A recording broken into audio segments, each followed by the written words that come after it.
Dina l-kompożizzjoni ta' Frank O'Neill dan huwa Tony Migallef li qiegħed jagħti merħba lis-semmija kollha li bħalissa qegħdin issegwu dan l-istazzjon. Dan huwa l-programm Mill-Anja tal-Poplu. Programm ta' 30 minuta, programm ta' kull ġimgħa.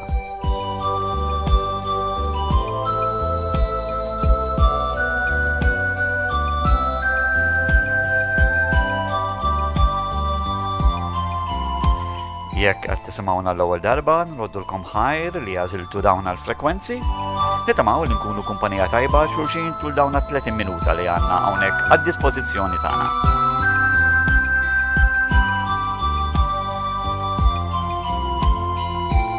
Mill-Anja tal-Poplu, il-programm li joħodna lura fil-passat, edizzjonijiet passati, edizzjonijiet il-bot, u edizzjonijiet mhux daqstant il-bot ta' dana il-festival li jorganizzaw il-YTC. Bdew jorganizzawh mill-1973 u għadhom għaddejjin sal-ġurnata tal-lum.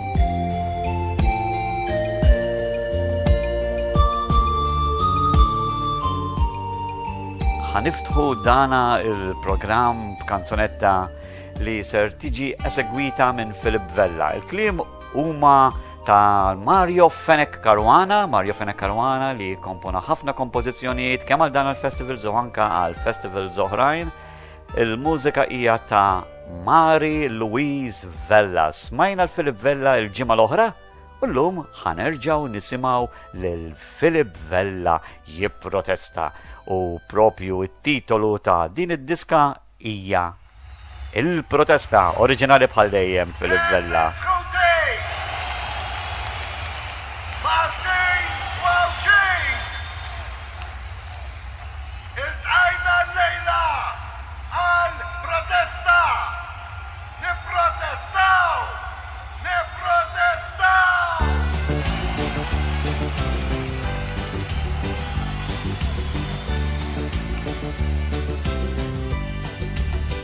Nipprotesta kull filgħodu mal-inqum, nipprotesta għax fil-kjuma rridx indum, nipprotesta f'nofsinhar għax nikel mhux fuq in-nar ma rrid nisfa' tiġi gallinar.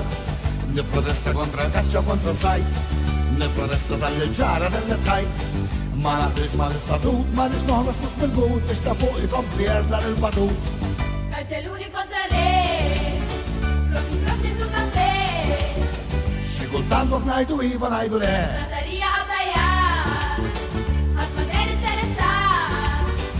Ara nara dil-komedja che spiċċat.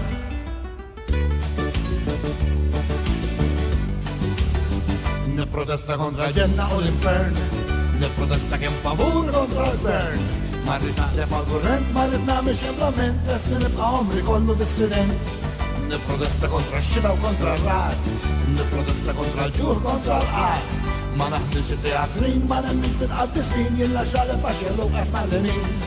Kartelluni kontra re, propri tu kafe. Xi kultant kif ngħidu iva ngħidu le. Lotterija għaddajjat, ħadd ma dejn interessat. Ara nara dil-komedja che spiċċat.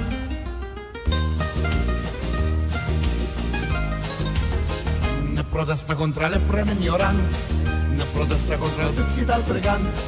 Ma nistax għal-ħallerin, nobot il-binjan il-ħin, kieku nista' nisma' waħda l-ammelin. Nipprotesta kontra l-maskri u l-lanzin, ma nġerraħx il-milirid jamlek nabit. Idejquni l-indejqin, idejquni l-sabin, kif nitfattas nara xkekna maħurin. Kartelluni kontra re, propri tu kafe. Xi kultant kif ngħidu iva ngħidu le. Lotterija għaddajjat, ħadd ma dejn interessat. Ara nara dil-komedja che spiċċat. Protestaw kontra l-għadu, kontra l-għad, kontra l-gvern, favur l-gvern, kontra l-kaċċa l-sajt, favur l-isparat u n-nar, kontra kollox u kontra kulħadd. Xi kultant kif ngħidu iva ngħidu le. Lotterija għaddajjat, ħadd ma dejn interessat. Ara nara dil-komedja che spiċċat. Kartelluni kontra re, Kartelluni kontra re, blokk il-blokk nidu l-kafe. propri tu kafe. Xi Kultantom najdu iva najdu le, frattarija għabdajar. Trattoria għabdaja, Ħadd ma der interessat, għadma dejn interessat. għara nara il-kumidja kif spiċat. Tassew ħelwa tnissillek tbissima u iġġalek taħseb ukoll dik il-kompożizzjoni ta' Mario Fenek Caruana fuq mużika ta' Marie Louise Vella, il-vuċi inimitabbli tal-mellieħi Philip Vella. Il-kantanta Marisa D'Amato, prezentatriċi wkoll fuq stazzjon ta' televiżjoni lokali, hija kantanta assoċjata ħafna ma' ġeneru ta' mużika totalment differenti mill-mużika li nisimgħu fil-Festival Lanja tal-Poplu. Tkanta ħafna stil ta' mużika ta' Nashville, Tennessee, Country and Western. Imma min isegwi lil Marisa D'Amato, min jitpaxxa bħal vuċi bellusija u sabiħa li għandha din l-kantanta, jaf li Marisa D'Amato kantat kemm il-darba kanzonetti Maltin, mhux biss fl-Lanja tal-Poplu, ma dan huwa programm mill-Lanja tal-Poplu u ħudu pjaċir segwu dina il-kanzonetta. Il-versi huma ta' Paolo Ellu li tana ħafna kanzonetti kliem mirqumin l-allim ta' Sant'Agustin jallem fil-kolleġġ ta' Sant'Agustin Paolo Ellu u l-kompożizzjonijiet tiegħu fl-Lanja tal-Poplu dejjem spikkaw. Il-mużika hija ta' Mark Spiteri Lucas. It-titolu huwa marbut ukoll mal-Gżejjer Maltin għaliex il-kontenut ta' kanzunetti tal-Lanja tal-Poplu huma maġuna mal-kultura, ma' tradizzjoni, mal-wirt kbir li għandna, wirt storiku, wirt reliġjuż u kif għadna anke wirt kulturali. Titolu ta' dina il-kanzunetta huwa Tempju tal-Edem. Tkanta ħadd ħlief Marisa D'Amato.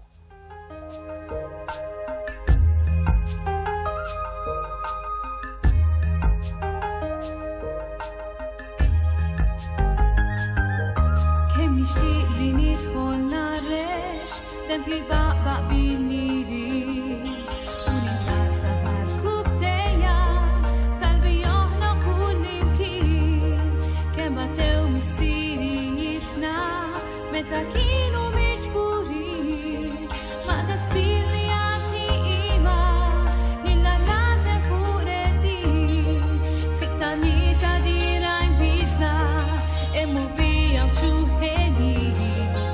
dan isma l-biba demilada tal-Maltin. Tempju tal-Edem il-lilek insellem. Tempju tal-Edem nixtieq noqgħod dejn. Ejja qrib tiegħi u għedi l-istorja, storja ta' mħabba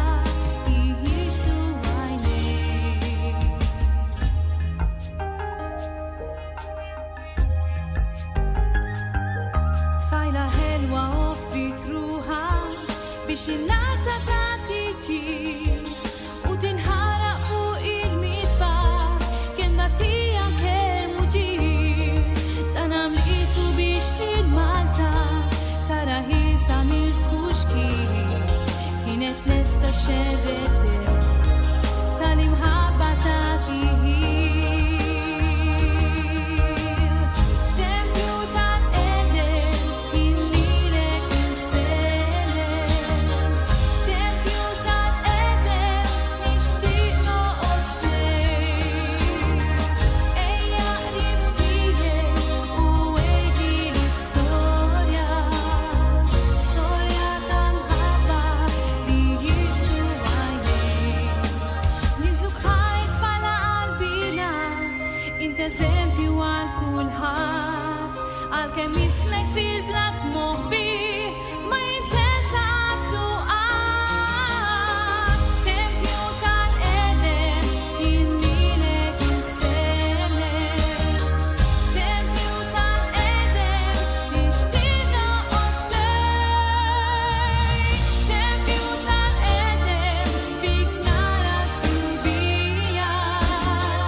Mill-edizzjoni ta' sena 1998 l-edizzjoni l-anja tal-poplu dik kienet il-vuċi tal-kantanta Marisa D'Amato. Għandi kompożizzjoni hawnhekk ta' Alfred C. Sant u mużika tal-kantanta stess Charlie Grima ta' min jgħid li l-awtur ta' dina l-kanzonetta Alfred C. Sant huwa awtur prolifiku għall-aħħar ilu jikkomponi għal bosta snin wieħed mill-awturi u kompożituri pionieri f'kull festival li ġi organizzat beda minn Malta Song Festival, Festival Kanzunetta Maltija, Festival Kanzunetta għall-Ewropa, kemm il-darba fl-Anja tal-Poplu. U fis-sena 2003 il-YTC fil-fatt iddeċidew li jagħtu premju ta' għarfien għal-ħidma kontinwa ta' Alfred C. Sant u tawħ il-premju l-anja li tibqa fl-2003. Aħna illum se nisimaw verament kanzunetta li nixtieq niddedika lill-allima kollha, l-allima tal-imoddi, dawk li llum huma irtirati, rikoverati, forsi fid-djar tal-anzjani, dawk li għadhom kemm irtiraw fuq kollox, anka l-allima li għadhom mimlija ħeġġa u entużjażmu, l-allima Maltin u Għawċin li tant għamlu ġid għas-soċjetà Maltija. Miss Xikluna jisimha dil-kanzunetta, mela fuq kliem ta' Alfred C. Sant, il-mużika ta' Charlie Grima, huwa pjaċir li nisimgħu lil Natasha u Charlie Grima ituna dina il-kanzunetta. Miss Xikluna. Is-sena 2000 kienet din is-sena meta ġiet irrekordjata din id-diska. Iltqajt ma' Miss Xikluna, bit-bissima li tħarisni, donatriċi ta' Walt Disney, id-durmana tħanġ kejknin, eta kella xi 30. X'nijat fuq din l-għallima, illi ġuvni minn taslima, batalija ma' missira, bissi għazlet il-karriera, ġewwa klassi 1, 2, 3, kemm taf tilbes għax taf trid. Mal-qambina rassenja Miss Xikluna, u l-qawsalla fuq xufteja tiżrasli. Labsijiet u gom u Maltin li susom u Miss Xikluna darritna ngħixu l-kol flimkien.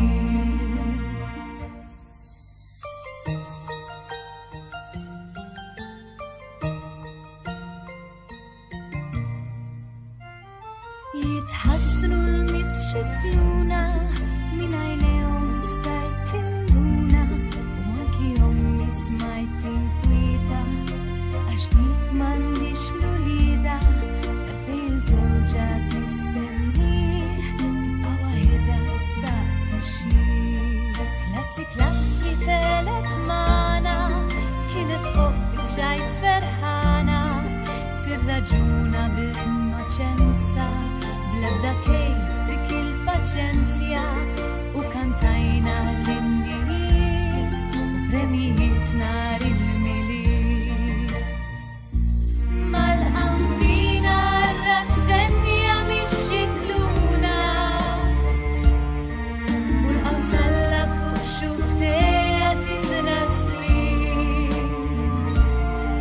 Labsijiet u gom u Maltin li susom u Miss Xikluna darritna ngħixu l-kol flimkien. Snin għaddew bdejt inkanta, irħula bliet kull post ġo Malta, il-ġimgħa l-oħra rajt il-Miss Xikluna fuq kull truna bil-kuruna, u kien hemm tant fjuri fuq f'dik is-sala fost ix-xjur. Mal-qambina rassenja Miss Xikluna, u l-qawsalla fuq xufteja tiżrasli. Labsijiet u gom u Maltin li susom u Miss Xikluna darritna ngħixu l-kol flimkien.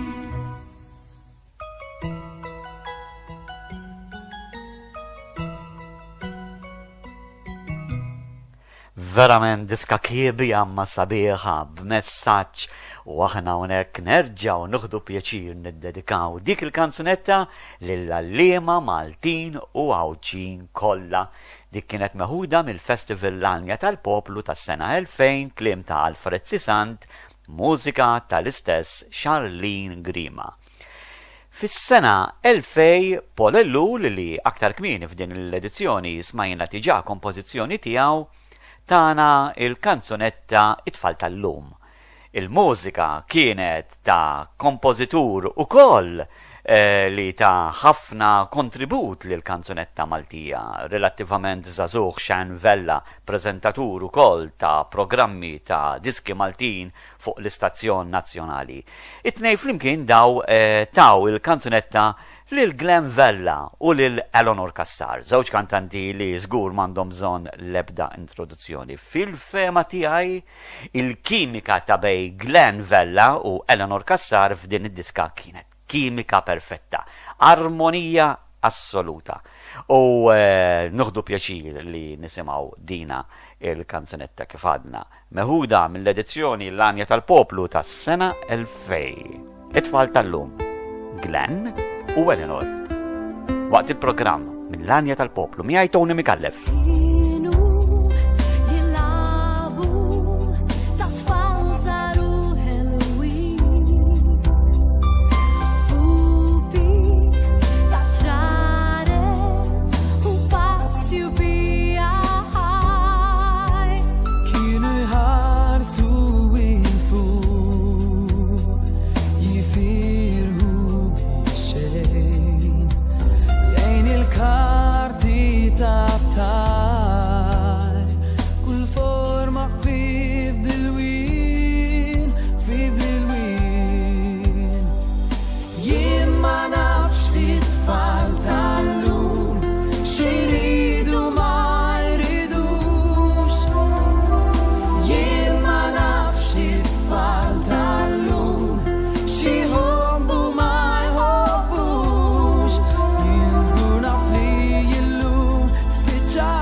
Paul Ellul, Xan Vella komponew dik il-kanzunetta, Glenn u Eleanor kantaw It-tfal tal-lum mis-sena 2004. diska verament messaġġ qawwi. Jien ma nifhimx kif mara tista' toqtol il-binta fil-ġuf jew lil-bina fil-ġuf. Kunt waħdi nix fil-ħolma li ħadxi darba ngħix inħares lejn is-sema fil-ħarsa ta' għajnejk.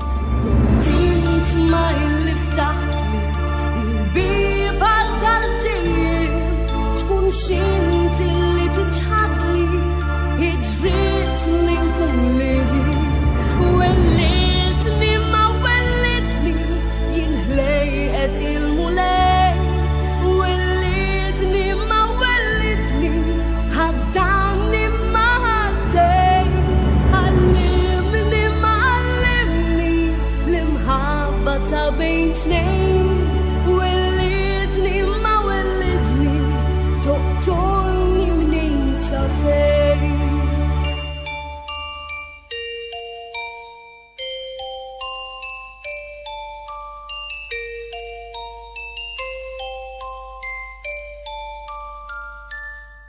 Nishtiq li nara l-wera il-fjur ta' kull imkien dan ġufek u għadari serħan il-wins tal-jien jien nisma kull ma tajli inxom minn dem ukoll l-imħabba u koll imħossa iġmuħ is-silġ li tħol wellidni ma wellidni jinħlejqet il-mulej wellidni ma wellidni ħaddanni ma ħaddej għallimni ma għallimni l-imħabba ta' bejn tnejn wellidni ma wellidni toqtolni mnejn sa fejn. Wellidni ma wellidni jinħlejqet il-mulej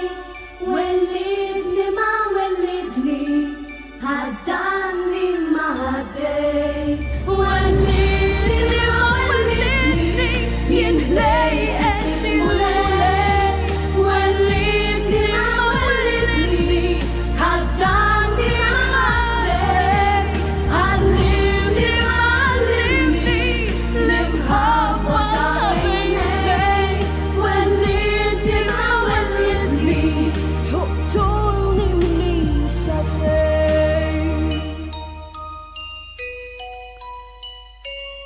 Mill-edizzjoni L-Anja tal-Poplu 2004 il-kliem ta' Deo Grek, il-mużika ta' Dominic Cini, Ina Robini ċemmek tatna kanzunetta messaġġ tassew qawwi kontra il-qtil tal-ħajja fil-ġuf kontra l-abort.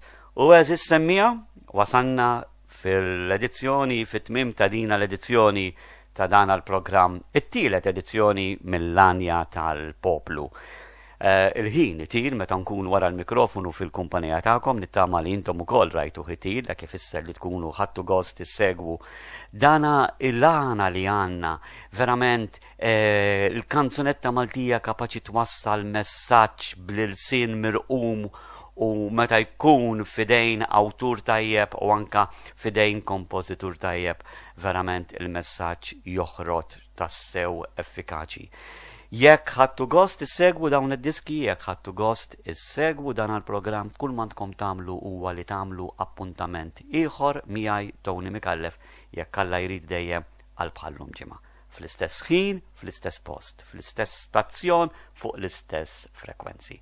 L-aħħar diska li għandi hija meħuda mill-aħħar edizzjoni tal-Festival L-Anja tal-Poplu, l-edizzjoni tas-sert din is-sena 2013. Il-kliem u mużika huma ta' Charles Dalli li ilu snin twal ipaxxi l-semmija Maltinu Awċin permezz tal-grupp tiegħu Extend. U din is-sena l-Extend ħadu sem bdina il-kompożizzjoni ħelwa li l-isem tagħha huwa Kuluri il-Wien. Jiena bdina id-diska mill-ġdid insemmilkom, nroddilkom ħajr u kif għadna nagħmlu appuntament ieħor jekk Alla jrid dejjem bħallum ġimgħa. Tony Mikallef isemmilkom u jixtieqilkom is-saħħa. Grazzi ħafna tal-disegwejtuna.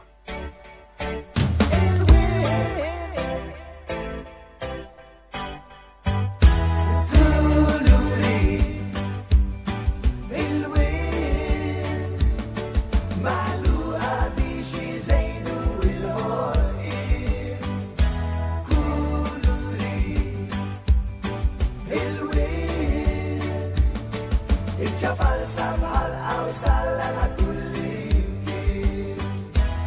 Min kif titwieled bil-kulur tiġi timbrat, tkun manipulat bil-futur is-siġillat, neżawk id-dekor u nibsuk lew nitribu, rispett għadu l-nur tal-familja l-kulur. Il-kulur tal-ġilda jipreġudikak, il-kulur tal-partit jiġustifikak, il-win tal-għawsalla jisudisfaw, il-kulur f'ħajtek san jiddominaw. Il-nirku kull xkien, il-ħollu